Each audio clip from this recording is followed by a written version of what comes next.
and welcome to this episode of Artsably in Conversation. My name is Diane Collin. I am a woman with short hair, blue eyes, and glasses, and today I wear a black and white striped top. Behind me are an electronic piano and white shelves with books. This series presents artists, academics, and project leaders who dedicate their time and energy to a better accessibility for people with disabilities in the arts. You can find more of these conversations on our website, artsably.com, which is spelled artsably.com.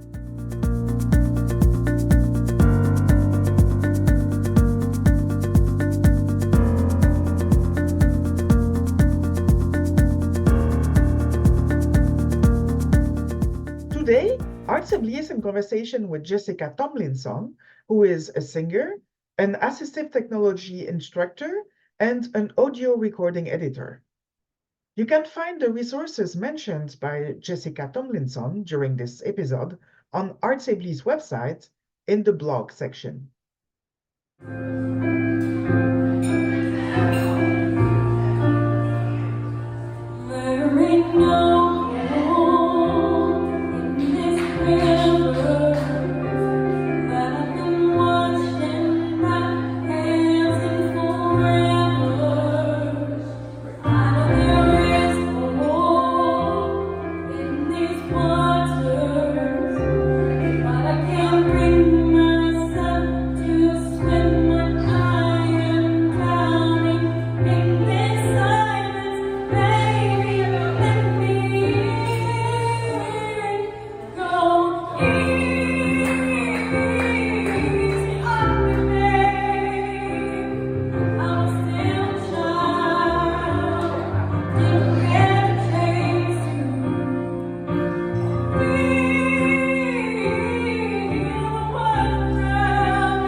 Okay, thank you, Jessica, for being with us today. I am with Jessica Tomlinson, and she is a singer. She's a ROMPT community member, which is the Recording Artists and Music Professionals with Disabilities Network. And she's also an assistive technology instructor. She's working on podcast editing and other activities that we will discuss with her today. So, Jessica, thank you. Thank you very much for having me. It's great to meet you and learn about your work and your company, Arts Thank you. Ably. Yeah, so we are very happy to be able to give the opportunity to artists to express themselves on what their activities are and what awesome work is here outside, because there are so many people who are doing work that should be known and should be out there. So yeah, that's I really like discussing with artists.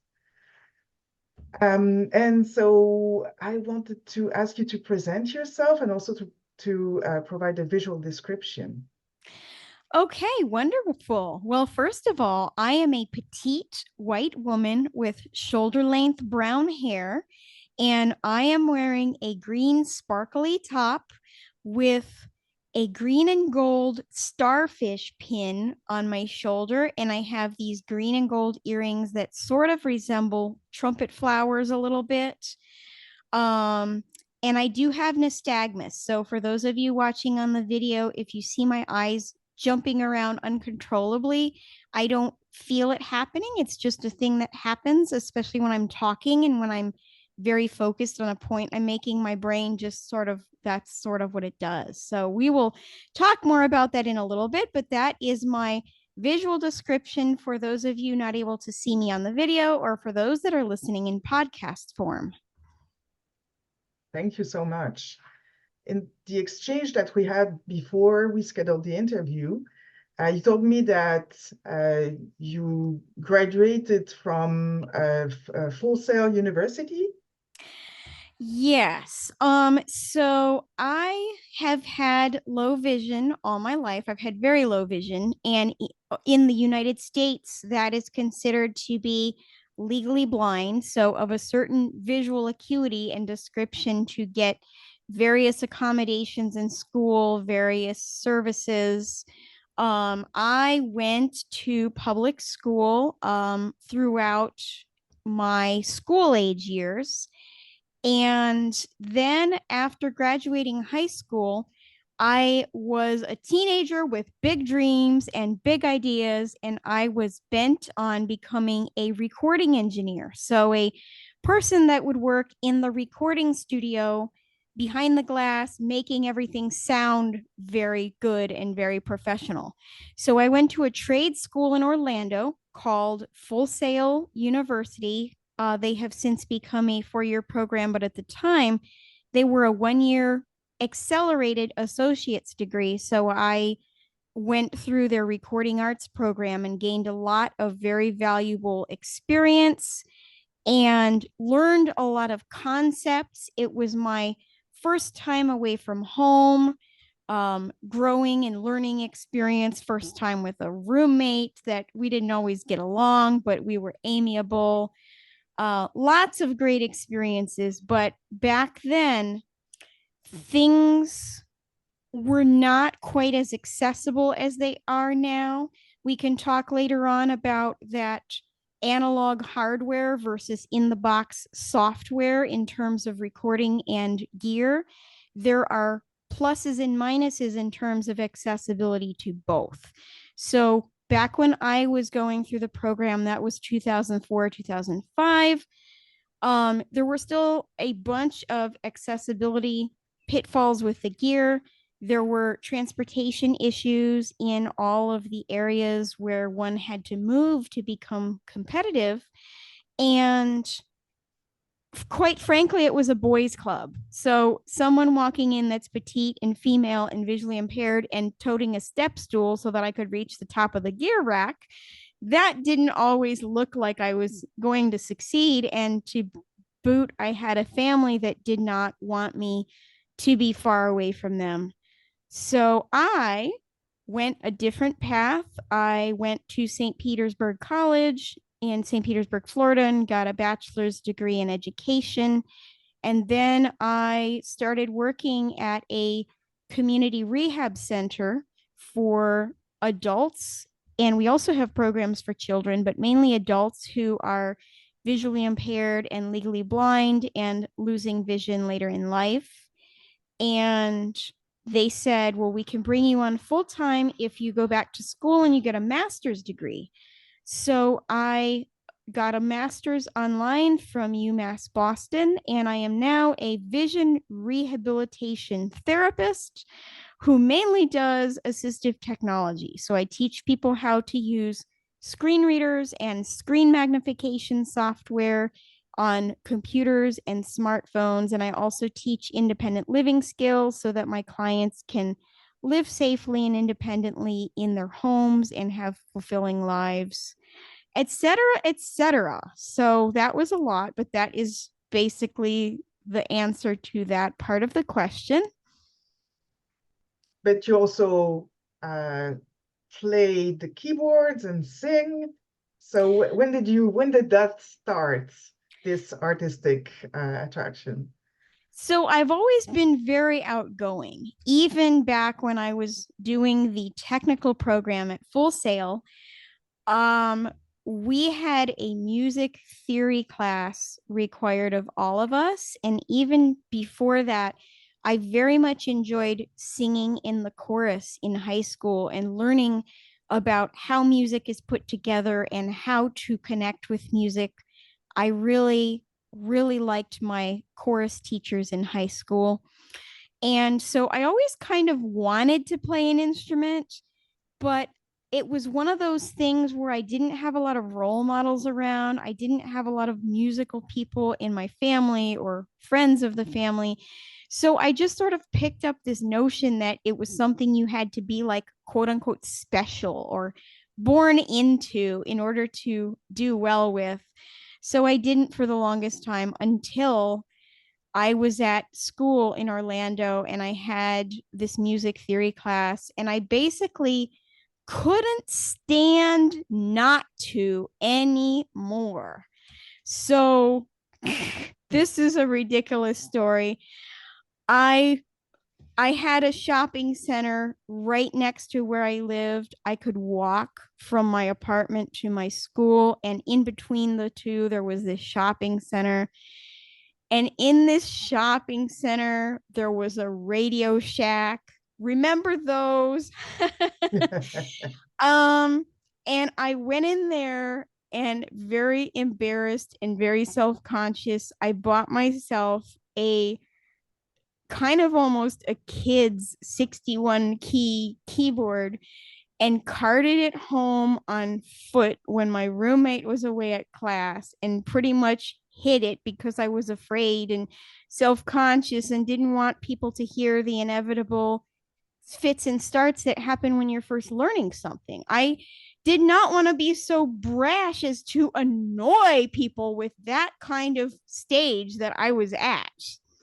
So I worked, in addition to being at school and learning all the nifty stuff about recording, I also worked on learning scales and learning chords and learning to play some little pop tunes and things. And fortunately, when I was finishing that program and preparing to come back to St. Petersburg, where I live, I had to tell my parents, look, um, this isn't really very fleshed out or very good yet, but there's something I've been working on. There's something I'm going to have to bring home with me. And, I basically sat them down and played them a song. And that's how I, you know, showed them I had learned to play an instrument. And then I came back to St. Petersburg and found a neighbor who was giving lessons.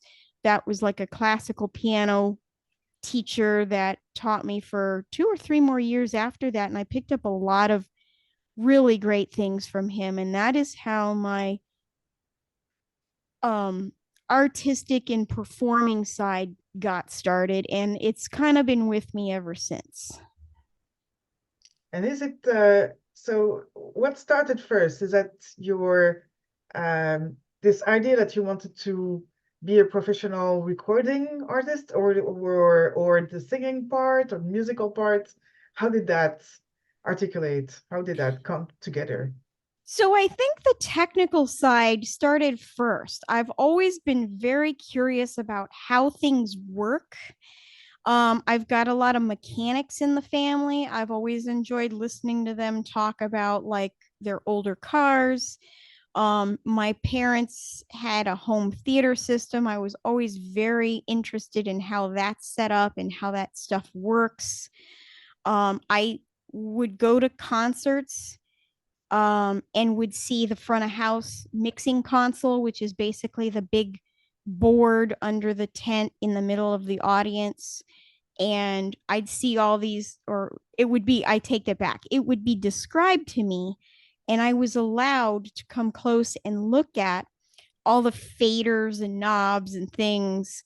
And that's how I learned that each channel strip on the mixer is pretty much identical. So you pretty much have 24 or 32 copies of the same thing over and over again. And then you have a little main section over at the right or sometimes in the middle. So when I found out that people did that for a living, oh man, I was so hooked. I was so going to make a whole entire life out of that.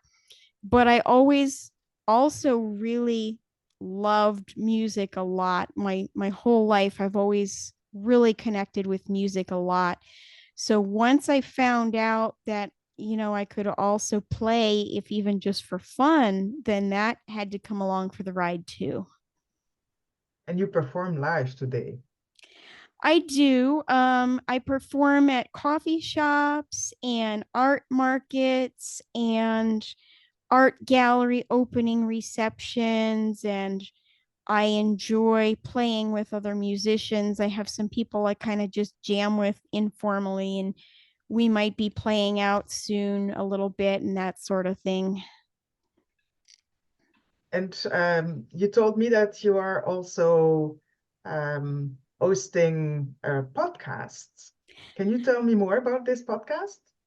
Yes. So, I belong to a group called Blind Pride International, which is a group of people at the intersection of blindness and the LGBT community and our visually impaired and blind allies, and also our straight sighted allies. Anybody who is interested in what we're doing and wants to connect with us and just is curious and open hearted is welcome to kind of be a part of what we do. But we host a podcast just for the broader community to give people a window into what we do and what we're about. And the podcast is called Pride Connection. We've had a number of really exciting episodes lately. One of the ones I'm most proud of that I actually edited and put together was a Halloween episode last October called They're Kooky and They're Spooky, talking all about our best Halloween stories and our memories, because Halloween in the queer community was always a chance to kind of let loose a little bit and be weird and be different and dress up and be a little bit over the top. So that was a cool episode because I added a lot of music and a lot of sound effects. And one episode that we did recently was kind of making the case for our organization to be, what's the word? As intersectional as possible, and to acknowledge and uplift as many different groups' human rights as we possibly can, and why those issues are so important. So that episode just came out, and currently I'm editing an episode that's called Embarrassing Bloopers. So little weird and funny things that happen because someone doesn't see in the normative way, either not recognizing people or just thinking you're walking into a health food store when really you're walking into an art gallery. Different funny things like that. I work on a team, so I'm one of about 3 people that take turns editing the episodes, and I also enjoy hosting. Sometimes we also take turns with that. So we recently hosted a show about books and a show about representation in film and TV. So I was asking a lot of people questions, and I was like in the host chair, and someone else edited those episodes. We try to trade off having one person host and another person edit, kind of like having an author and an editor, or like a mix engineer and a mastering engineer, to just get another pair of ears on the thing. And how frequently do you publish these podcasts? We publish an episode once every 2 weeks or so. Can we have the URL to know more about that? And I will also publish that on Artsibly's website. Yes, we're currently on a network called Pinecast, and we're also on the ACB Media Network. So, the ACB stands for the American Council of the Blind. So, Blind Pride International is currently a small subset or affiliate underneath the umbrella of the American Council of the Blind. So you can find us at Pinecast or at ACB Media Network, and I'm happy to share that link with you all. It's currently only in an audio format, and I don't believe we have transcriptions at this time. That's one of our future goals, though. I see. That's really, really interesting. I had the occasion to listen to a few episodes, including the books and the movie one, and that's very interesting. I encourage everybody to have a look and to hear all these podcasts. And I also, you told me that you are a visual artist. Can you talk about this part of your life? Yeah, so that's fairly recent. That's actually a thing that started in 2020 when we all were kind of indoors with not much to do. And I was feeling bummed because I wouldn't have audiences for my music for the foreseeable future. And I noticed that people's attention spans were very, very short online. So even if I practiced and practiced and prepared and set up the scene and did a video and posted a whole thing online, people probably weren't going to listen to the whole thing. I was not getting very many likes. One thing about me and my social media presence is I've never been great at working the algorithm. I've never been something that the algorithm eats up, because I don't currently work with anyone to produce like slick, visual appealing videos. They're all kind of DIY or do it yourself stuff that me and my limited vision can produce. So that's why I kind of regressed back to childhood a little bit and just decided to play, if you will. So my mom is an artist, and my uncle on my mom's side is an artist. So we have art that runs in the family, and I've always felt close to her side of the family. My mom does very realistic portraits, and my uncle does very realistic oil paintings. And I remember when I was growing up that we used to draw goofy pictures, and we used to turn cookie cutters into stencils, and we used to trace shapes out of construction paper, and then we'd cut them out and glue them on like a storyboard thing, kind of the way we did in school. The teacher had something like that in my kindergarten class, so we would do that kind of stuff at home too. So when I do my visual art today, it takes a number of forms. It's either a drawing with colored pencils, or it's a paper craft, usually involving tracing a cookie cutter and then adding details with more paper or markers or colored pencils or puff paint. Or it's an acrylic painting that is on the abstract side. And I love acrylic because the colors are so high contrast. They're very bold, they're very bright. And if you give them a chance to dry, they don't meld into one another the way that my mom's watercolors do. watercolors just drip everywhere and get very messy very quickly. And I am a very neat freak that does not like mess. So I do use a very large magnifier that we call a desktop video magnifier, or some people call it colloquially a closed circuit TV or a CCTV. And it's basically a TV screen that's probably about a 20-inch screen with a panel of controls underneath it for like the size and the brightness. And there's a camera underneath it, and it's about a foot above a moving table tray that moves side to side and front and back. So it's mainly designed for reading. You can put a newspaper or a magazine or a book or something underneath it and move the tray so that you can easily follow a line across the page, and it magnifies everything very large. And because it uses a camera, you can see movement on it immediately in real time. So it's very good for writing, for drawing, for coloring. I try not to use acrylic paint on it too much because, again, mess. And I will sometimes use puff paint on it that comes in a small tube that is easy to control and doesn't drip everywhere usually. But it's great for doing colored pencils. It's also great for cutting things out with scissors. I would like to think I'm getting better at that, making nice rounded shapes with scissors. Okay, thank you. Okay, so I have my next question is something that I usually ask to all the artists that come to ArtSafely's interviews. It's about accessibility in the arts and how your own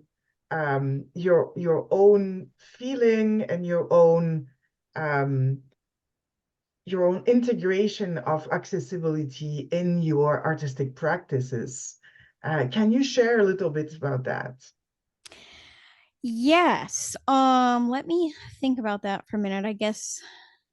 Um, so my first thought about accessibility in the arts, my first thought is toward audio.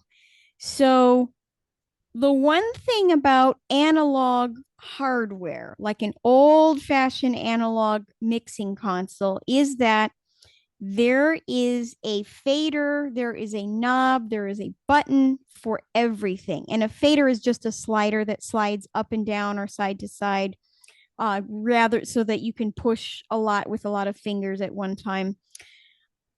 Same thing with outboard gear. Like in the recording studios, you have things like tube compressors or equalizers or preamps, all those things. There is a knob for every function. However, all of that older analog gear is very expensive and requires a lot of maintenance. And one also needs, if one is like me and doesn't see well and can't just very readily read the labels on things, one needs to either use a magnifier and take a lot of time, or be told, this control does this, this does that, this does that. And you almost have to memorize the layout of something before you're very comfortable and familiar with it. So when I'm in a situation like that, I like to have a lot of time alone with stuff, or maybe with somebody there that's just patient and will say the name of what I point to, so that I don't get overwhelmed with too much at one time. We have made a lot of advances in software accessibility. Nowadays, we have software programs which we call digital audio workstations, or DAWs.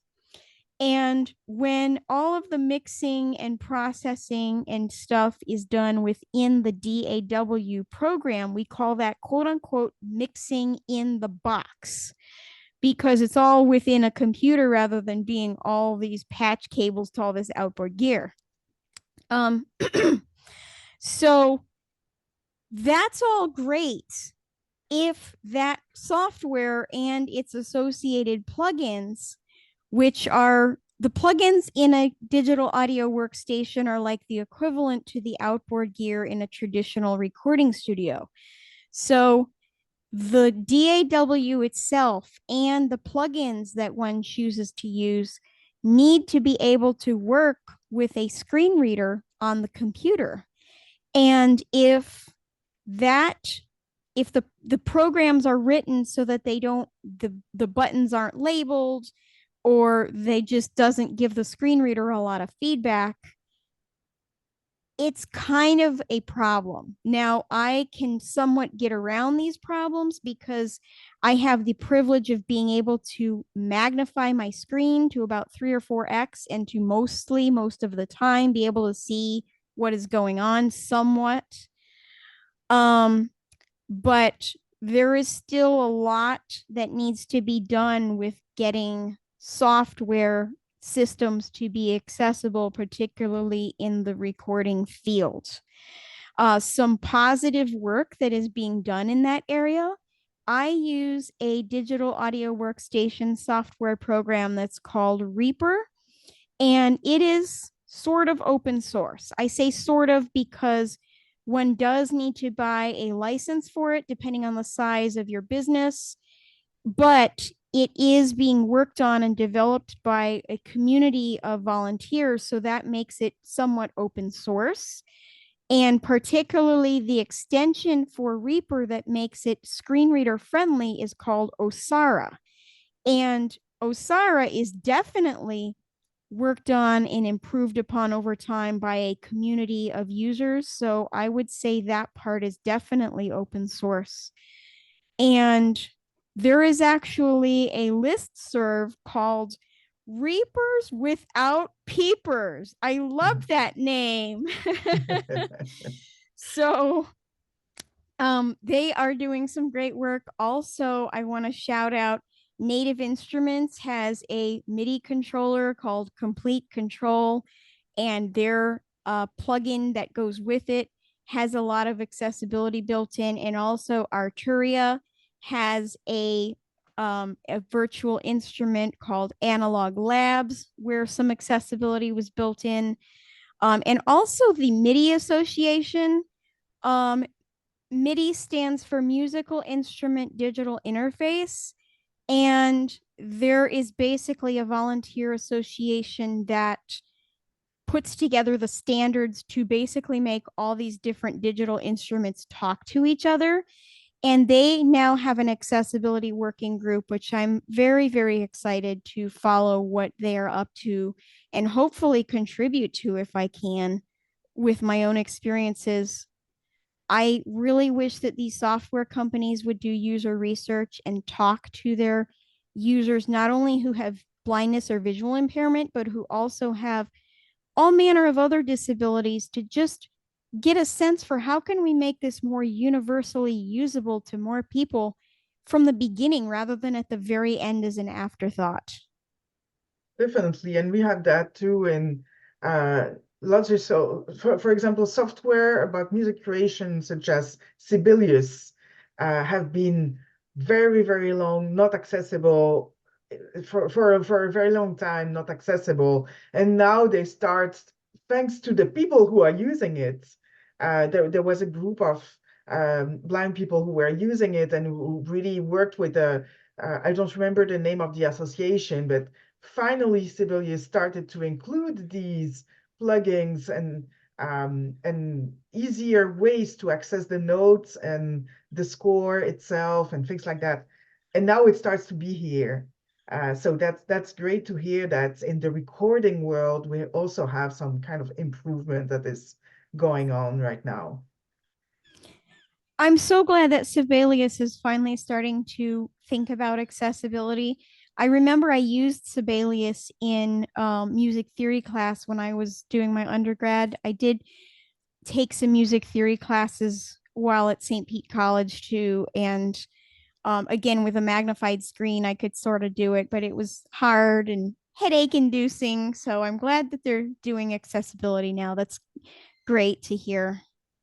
But yeah, there is also the access to the stage and the access to your, I mean, when you're performing, you should also consider accessibility. And I think you also have we also chatted briefly about that accessibility as performers. Yes. So unfortunately, I'm not performing live as much as I would like right now. Number one, I have had some wonderful friends offer to help me when they are able, but not being able to drive is a big barrier right now. So currently, I use Paratransit, which is a door to door ride service that they farm out to a taxi company or Uber and Lyft, which is great for getting myself places.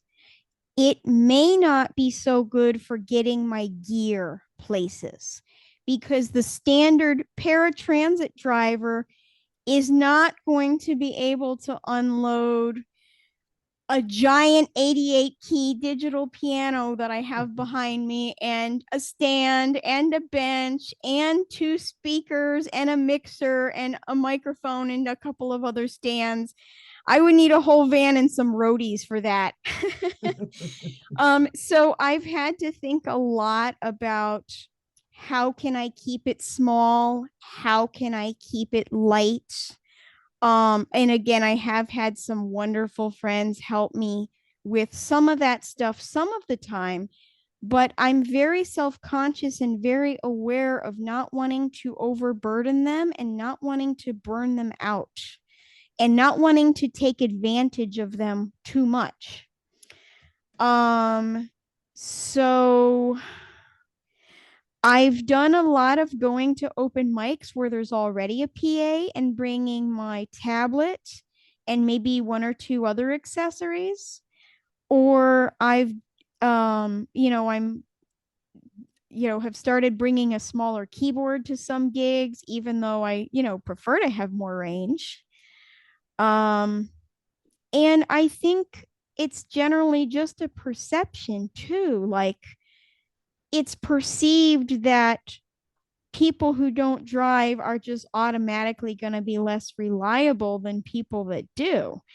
And also, I live in an area that has a lot of arts and culture, which is very good, but it's also very competitive. And there have been people that have been gigging long before I was born. And I, certainly don't want to take gigs away from them. And I have to realize that I also have the privilege of having a day job, which I mean, I would like to do more performing and I would like to step more into that side of myself. The older I get, the more I want to perform and move into all of this creative side of things. But yeah, I'm sure that I'm about 4'11", and I'm sure that I still somewhat look like a child, and it's a perception again. I may not be the most conventionally attractive. I'm not a person that usually wears makeup. Yeah, but that's okay. For me, whatever your size or your your ability are, as long as you can be on stage and share a bit of your artistry with us, yeah, that's it, right? We should just I watched some of your videos performing, and you have a beautiful voice, and it should be out there. It should be you should be able to show that a little bit more. So if you just go with your tablet in a place where there is already your microphone, that's great. I Yes. encourage you to do that more. Yes, thank you. And that's definitely what I've been leaning into. What do you have on your tablet when you're bringing your tablet? Is that a screen magnifier or what is that exactly? Well, I basically downloaded a bunch of backing tracks onto my iPad so that it can either connect via Bluetooth to their PA or hardwired. I have a Bluetooth adapter that just plugs in if they have a jack for it.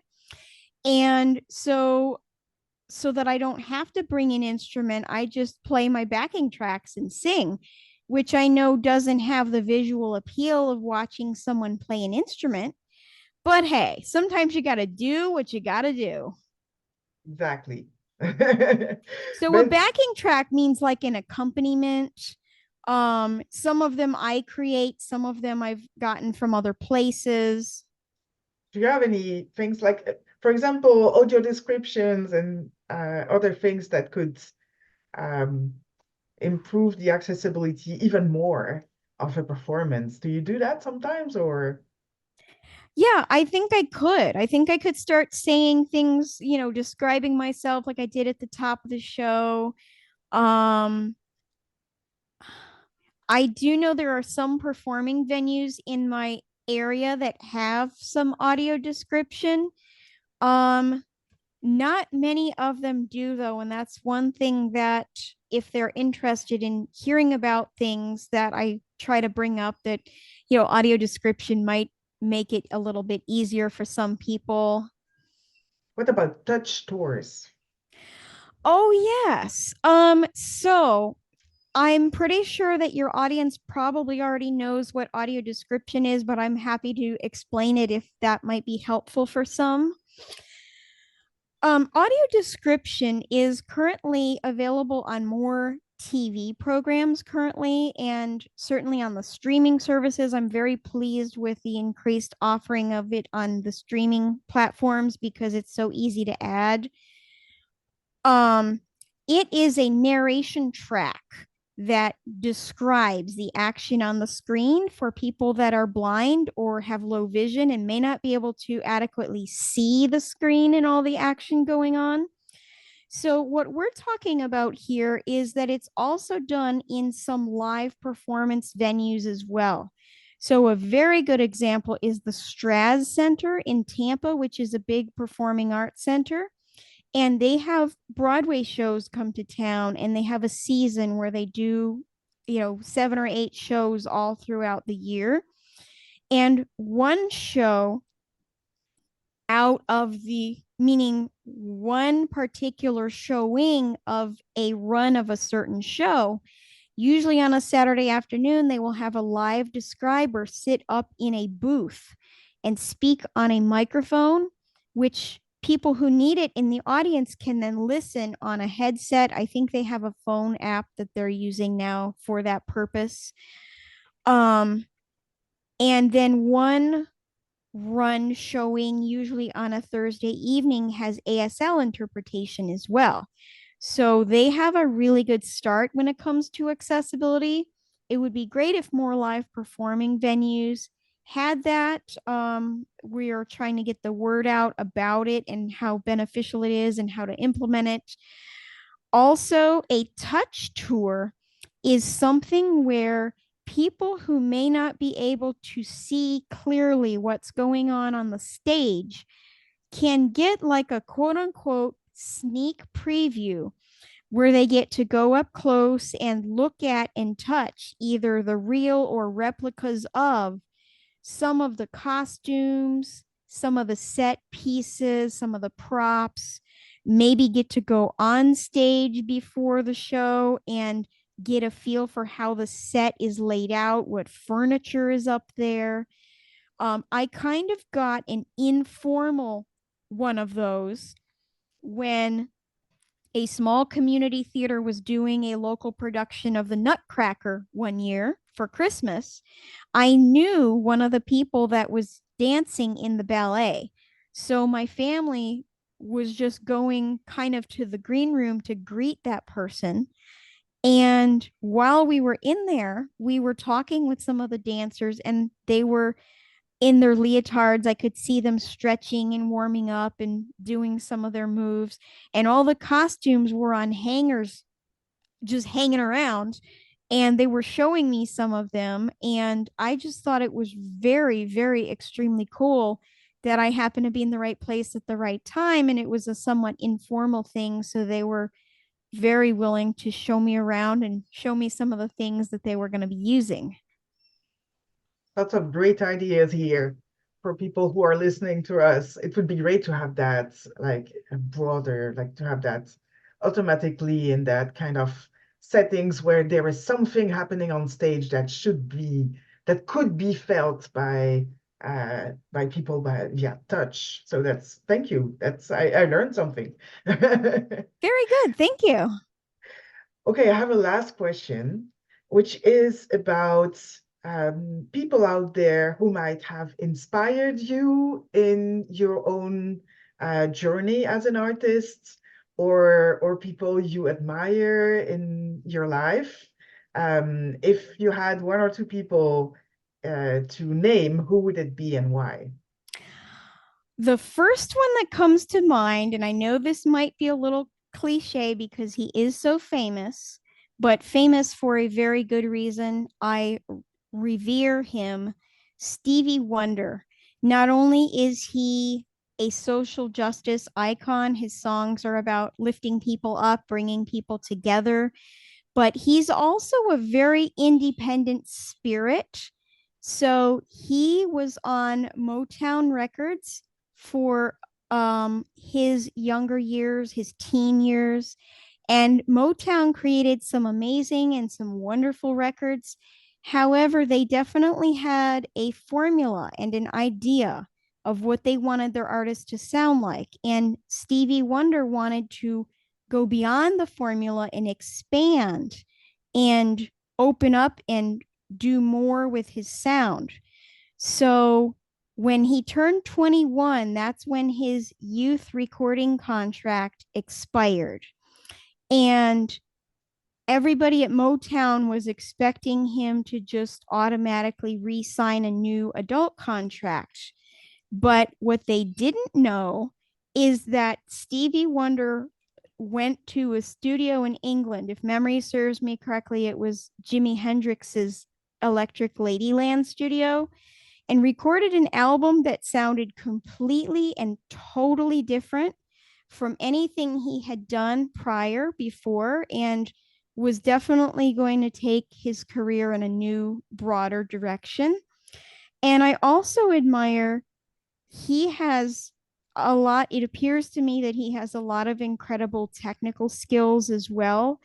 When he left Motown, he wrote songs and arranged them and played many of the parts by himself, which meant that he not only had to play various different instruments, but also use various kinds of gear.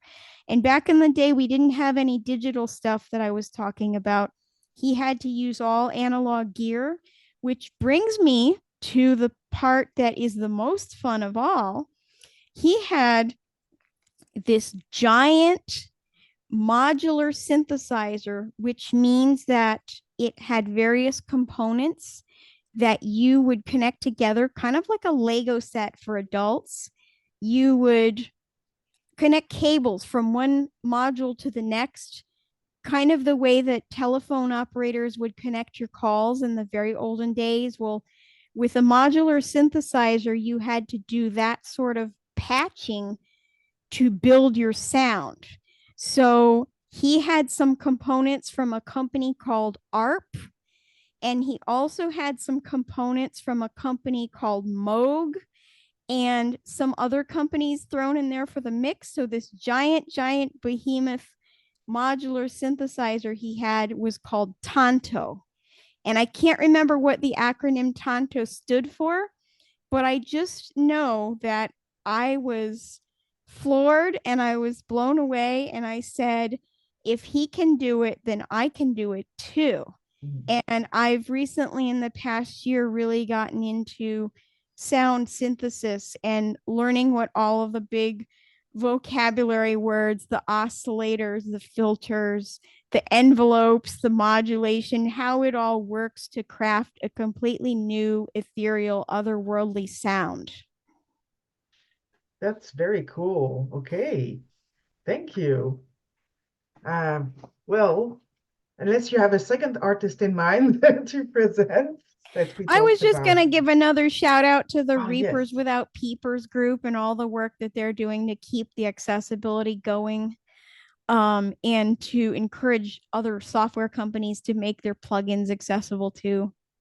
Thank you. Yeah, it's really important. The more we have there and the more accessibility we include and increase, in these softwares, on stage, things like that. It's one step to a more inclusive society, and we really, really need that in a lot of ways. Okay, so thank you so much for the conversation that we had today, and I hope I will have the opportunity to see you sing live one day. Thank you. Thank you so much. Bye. Bye.